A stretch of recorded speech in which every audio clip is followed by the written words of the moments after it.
Retrouvez votre émission Au Passage des Artistes sur Arsène Radio. Arsène Radio, tous les jours, du lundi au vendredi à 19h30. Ne manquez pas vos artistes préférés dans l'émission Au Passage des Artistes sur Arsène Radio. Arsène Radio.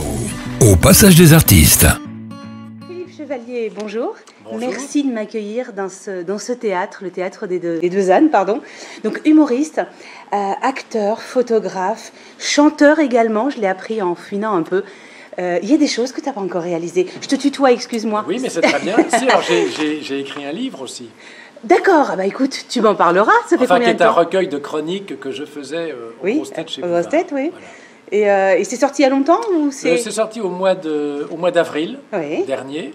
Et on peut le trouver où? Alors, il est en librairie, donc j'aimerais bien justement qu'il en sorte. Uh-huh. Donc, n'hésitez pas à le commander en Il librairie. s'appelle comment? Il s'appelle Les Français et moi.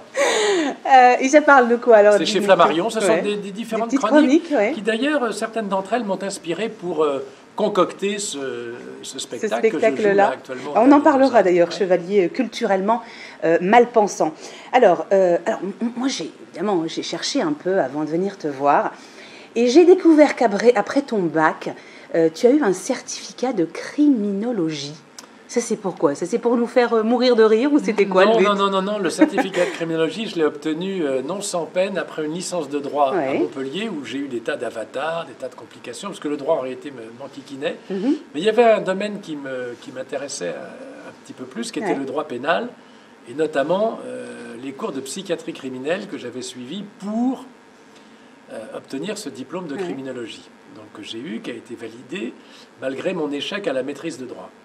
Et ce certificat de criminologie, il faisait toujours dire à Bouvard, mais ça c'est du Bouvard évidemment pure souche, pur Bouvard, 100%, il disait, mais mon cher Philippe, c'est grâce à votre certificat de criminologie que vous avez pu repérer Laspalès.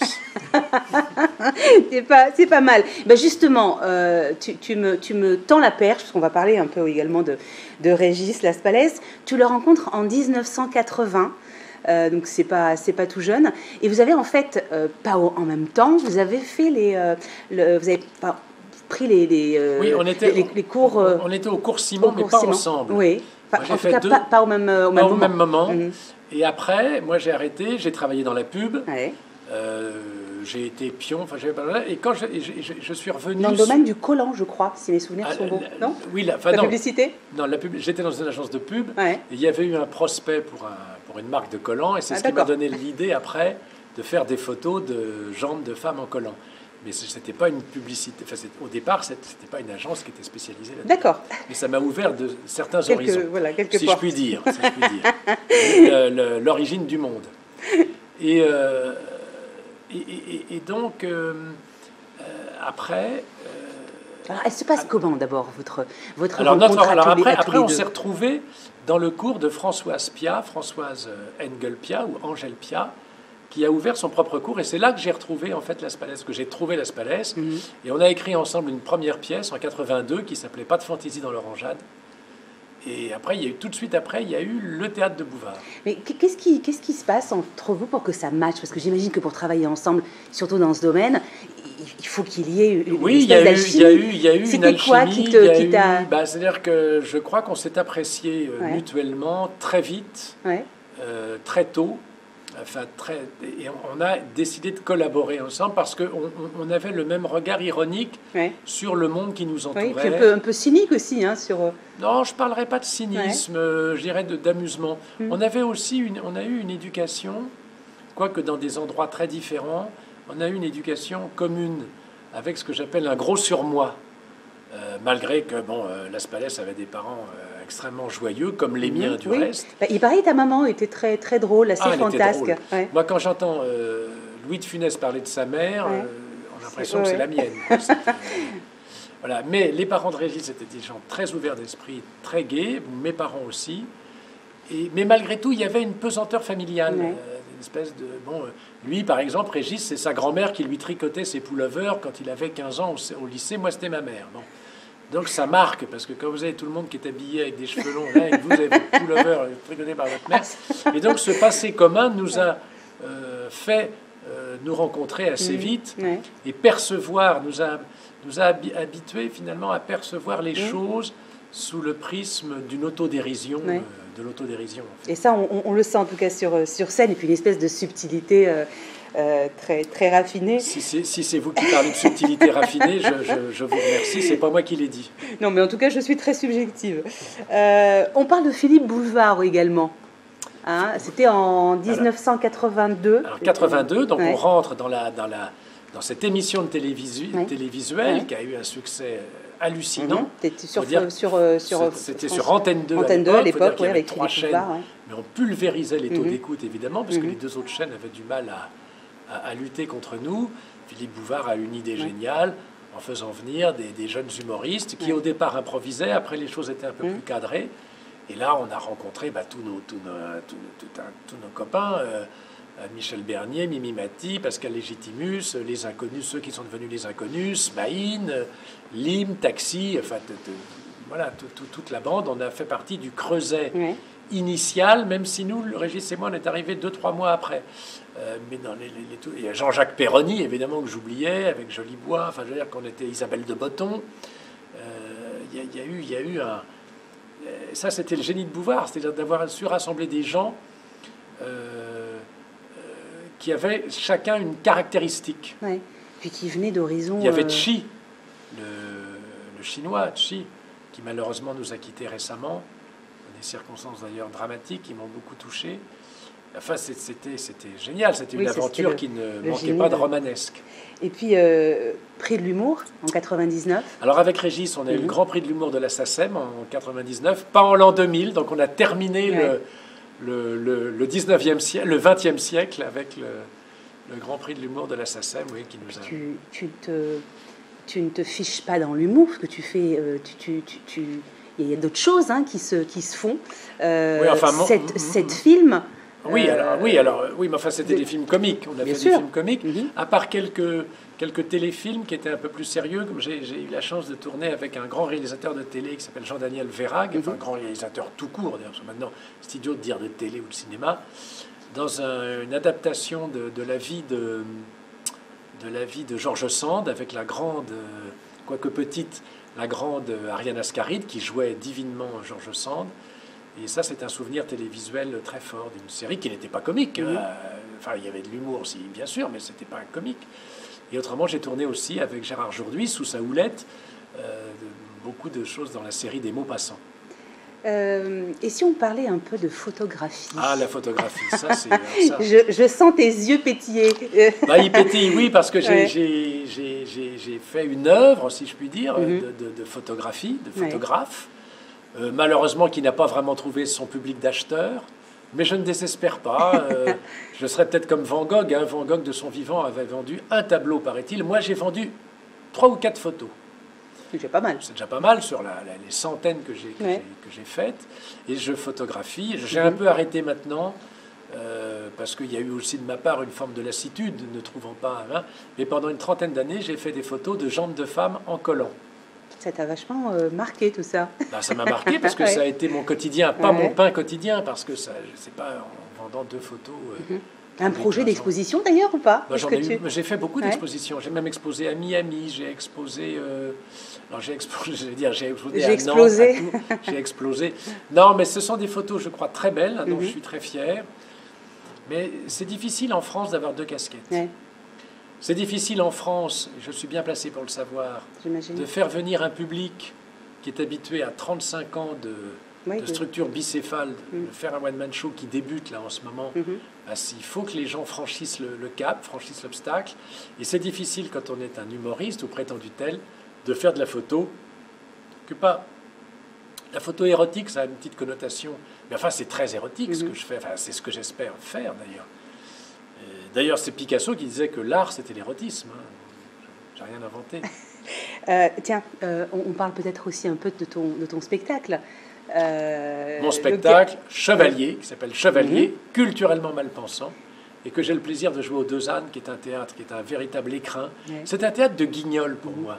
C'est un petit bijou, c'est un théâtre qui a 100 ans d'histoire, puisque justement le centenaire, et puis il vient d'être fêté là, enfin, oui, cette année. Et puis Je suis très reconnaissant à Jacques de m'accueillir dans ce lieu où j'ai eu l'occasion l'année dernière de faire quelques petites incursions dans la revue, où je rôdais un peu quelques-uns de mes textes. Et là, il m'a accueilli après un passage que j'ai fait au Théâtre d'Edgar avant les vacances et qui s'est très bien passé. Et j'adore aussi, j'aime beaucoup le Théâtre d'Edgar, qui est un lieu charmant, dans lequel nous avions débuté avec Las Palais il y a 35 ans. Mais c'est vrai que là, ça n'est plus un café-théâtre, c'est un vrai théâtre. C'est un théâtre de Guignol, c'est extraordinaire. On est plutôt, on est beaucoup dans l'intimité. Moi, j'aime beaucoup. Habité par des âmes prestigieuses qui, moi, m'ont donné l'envie de faire ce métier depuis l'âge de 10 ans. Quand je pense que Robert Roca a été là, Jacques Grélot, enfin, tous les grands, Jean Amadou, que j'ai connu, puisque je l'ai connu aux grosses têtes. Et ça me fait très plaisir alors, de faire ce spectacle où je suis en interaction permanente avec le public, ce qui me plaît beaucoup, ce on ne peut pas faire au théâtre, ce que je ne manquais pas de faire d'ailleurs, moi j'adorais improviser, ce qui parfois faisait froncer les sourcils à Régis, parce que Régis, qui est un comique merveilleux, c'est un Auguste, n'est pas un homme tellement d'improvisation. Donc moi, quand je partais comme ça, tout seul, en cassant le quatrième mur, en partant en public, il était un peu parfois renfrogné, ce qui ajoutait d'ailleurs à son comique. Mais là, au moins, là, je suis tout seul et je fais ce que je veux. Mais justement, parce qu'on a l'impression que tu es beaucoup dans l'improvisation. Alors, est-ce que c'est un jeu avec ton public, que tu titilles un peu, ou est-ce que tu es vraiment dans l'impro? Alors... Ou il y a un peu des deux, peut-être. Alors, les bonnes improvisations, ma modestie dis-je, dut-elle en souffrir, elle ne peut exister que s'il y a une base solide, il y a une base parfaitement travaillée. Et c'est vrai que j'ai mis du temps à faire ce one-man show, à le rôder, parce que c'est pas tellement à l'écrire que j'ai mis du temps, parce que j'avais beaucoup de textes par devers moi. La mise en scène, peut-être. C'est-à-dire que c'est même pas la mise en scène, c'est le jeu, justement, parce que il y a très peu de différence entre un two-man show et une pièce de Feydeau, une pièce, alors qu'il y a une différence énorme entre le two-man show et le one-man show.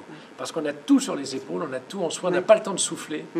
Et ça, c'est parfois difficile. Il faut parler le texte beaucoup plus que quand on est dans un duo. Dans un duo, c'est du théâtre. C'est bonjour monsieur, bonjour madame. Bon, en l'occurrence, bonjour monsieur. Mais dans le one-man show, il faut parler tout de suite au public. Et ces marques-là, elles ne sont pas forcément faciles à prendre quand on est débutant. Et moi, je suis débutant dans le one-man show. Malgré 35 ans de carrière, comme on dit, j'aime pas ce mot carrière pour les artistes, mais 35 ans de parcours, voilà, bon, c'est un chemin. C'est un chemin. Et là, la difficulté, mais maintenant, là, je prends vraiment beaucoup de plaisir à parler à mon public, à le titiller un peu quand il est un peu en arrière de la main. Alors, s'il est très enthousiaste, alors là, c'est pain béni, là, on peut même faire on peut causer. L'autre jour, j'avais une petite dame qui m'a refait tout ce qu'on avait fait avec Las Palais. Bon, ça a pris 5 minutes. 10 minutes. Alors, il y a ma femme s'appelle. Là, les gens sont aux anges. Mais vous pouvez faire ça que si vous êtes à l'aise à partir déjà de la base que vous avez écrite, qui est plus qu'une base, qui est un texte quand même très écrit. Et pourquoi cette envie on va dire, de te mettre un peu à nu face à ton public tout seul? C'est quoi? C'est un autre challenge que tu avais envie de te lancer? Alors oui, j'avais jamais fait de one-man show et ça m'a toujours titillé. Parce que, encore une fois, quand j'ai commencé à faire du théâtre au cours Simon et qu'après j'ai trouvé Las Palais, donc au cours de Françoise Piat, mon idée, c'était de faire un one-man show. Et c'est la rencontre avec Régis qui m'a écarté de ce chemin, parce qu'on a écrit tous les deux une première pièce, et puis après, il y a eu le théâtre de Bouvard, où là, on était deux, bien sûr, mais on a travaillé avec tout le monde. On a fait du théâtre, puis après, on a repris notre one-man show. En tout cas, tu n'as jamais pris le temps d'être seul. J'avais jamais pris le temps d'être tout seul. Et là, c'était l'occasion, puisque Las Palais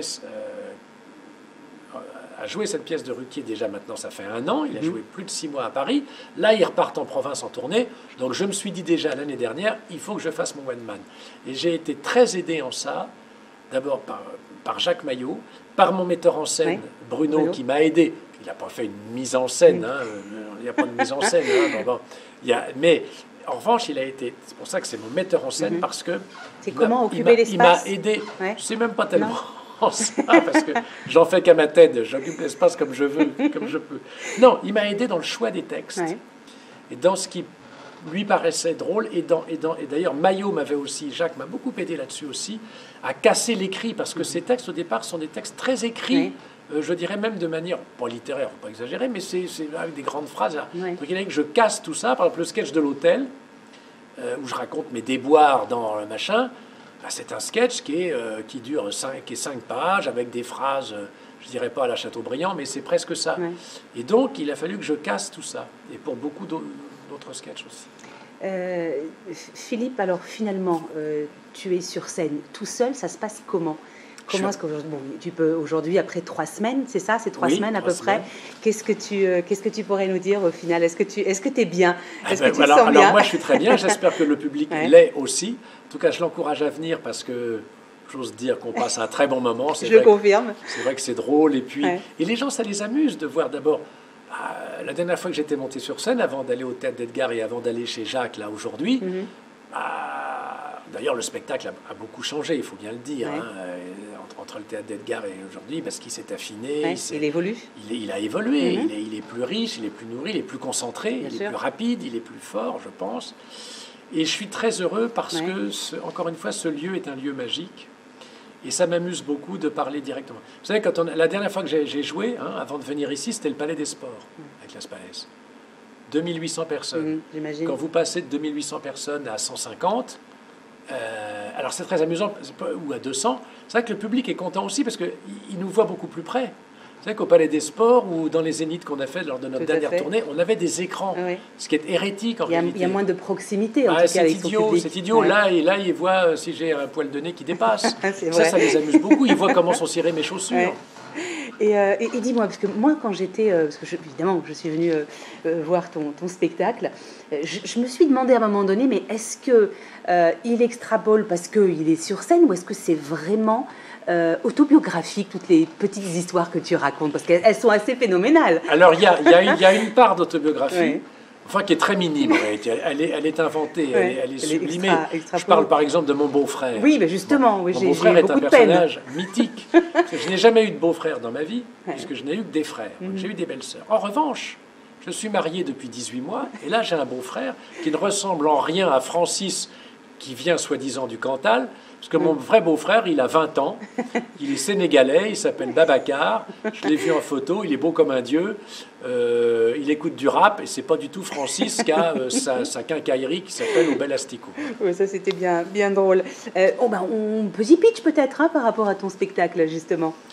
Le pitch, c'est un petit peu tous les travers que je stigmatise, que je dénonce à travers notre sophistication technologique, tout en rendant hommage. Parce que tu l'as vu, c'est un show un peu, j'allais dire, à l'ancienne. J'ai des références qui sont parfois pas toutes jeunes, mais ça m'amuse beaucoup. Ça plaît d'ailleurs aux jeunes, parce que ça les fait découvrir aussi des noms qu'ils ne connaissent pas forcément.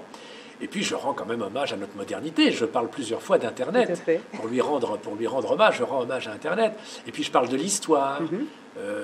Je parle de la France. Je parle un petit peu de politique aussi. Je parle de mon programme politique. Je parle effectivement. Ça c'est un sketch que j'aime beaucoup jouer. Alors là c'est les avantages les inconvénients de la modernité. C'est tout ce qui est design. Je n'ai pas une dilection pour... D'ailleurs, par exemple, j'aime beaucoup l'art moderne, mais pas l'art contemporain. J'aime ce qui s'arrête aux années 50 en matière d'art. Donc, pareil pour les hôtels. Je préfère l'hôtel central de Nevers en 58. Ça, on l'a compris. Plutôt que l'hôtel design remodelé par Jean Nouvel, même si j'ai beaucoup d'admiration pour ce monsieur. Alors, dis-moi, parce que bon, moi je suis venue, je connais les horaires. Pour ceux justement qui ont très envie, en tout cas à qui tu as donné envie de venir, c'est quand, à quelle heure, jusqu'à quand et où surtout? Alors c'est très simple, pour l'instant, il n'y a pas de date limite, mais ça peut s'arrêter. Donc, vaut mieux venir ça très peut vite. S'arrêter le 1er janvier 2018, ça peut peut-être s'arrêter le 1er janvier 2024, donc ne perdez pas de temps, tant que c'est chaud. C'est le samedi et le dimanche à 18h en matinée, qui sont des horaires très pratiques. Parce que samedi en matinée, c'est vachement bien, c'est vraiment... Et puis le dimanche aussi, ça permet de rentrer chez soi et de regarder le film du dimanche soir. Ça n'existe plus, le film. Moi, j'ai vu ça, c'était en noir et blanc, il y avait Roger Coudert avec... Non, mais vous avez vu, t'as vu, j'avais des petites jeunes là ce soir. Oui, je confirme. Philippe Chevalier, merci beaucoup, en tout cas pour ce moment. Merci à vous. Pour cette... subtilité, voilà, j'ai pas tout compris, alors peut-être qu'il va falloir que je révise un peu. C'est trop subtil ou trop lourd, ça dépend. Non, c'était surtout très, très subtil. Merci beaucoup en tout cas. Et merci à toi, merci à vous. Les fêtes de fin d'année, qu'est-ce qu'on peut te souhaiter pour cette fin d'année? ce qu'on peut souhaiter à tout un chacun, c'est-à-dire des bonnes et des belles fêtes de fin d'année, beaucoup d'amour, beaucoup de joie, beaucoup de bonheur. Et puis une forme pour continuer à faire ce que tu fais. On avait un producteur qui nous disait autrefois, Régis et moi, un acteur sur scène, un comédien sur scène, il vend de la santé. Donc il faut vendre de la santé. Merci Philippe. Merci à toi.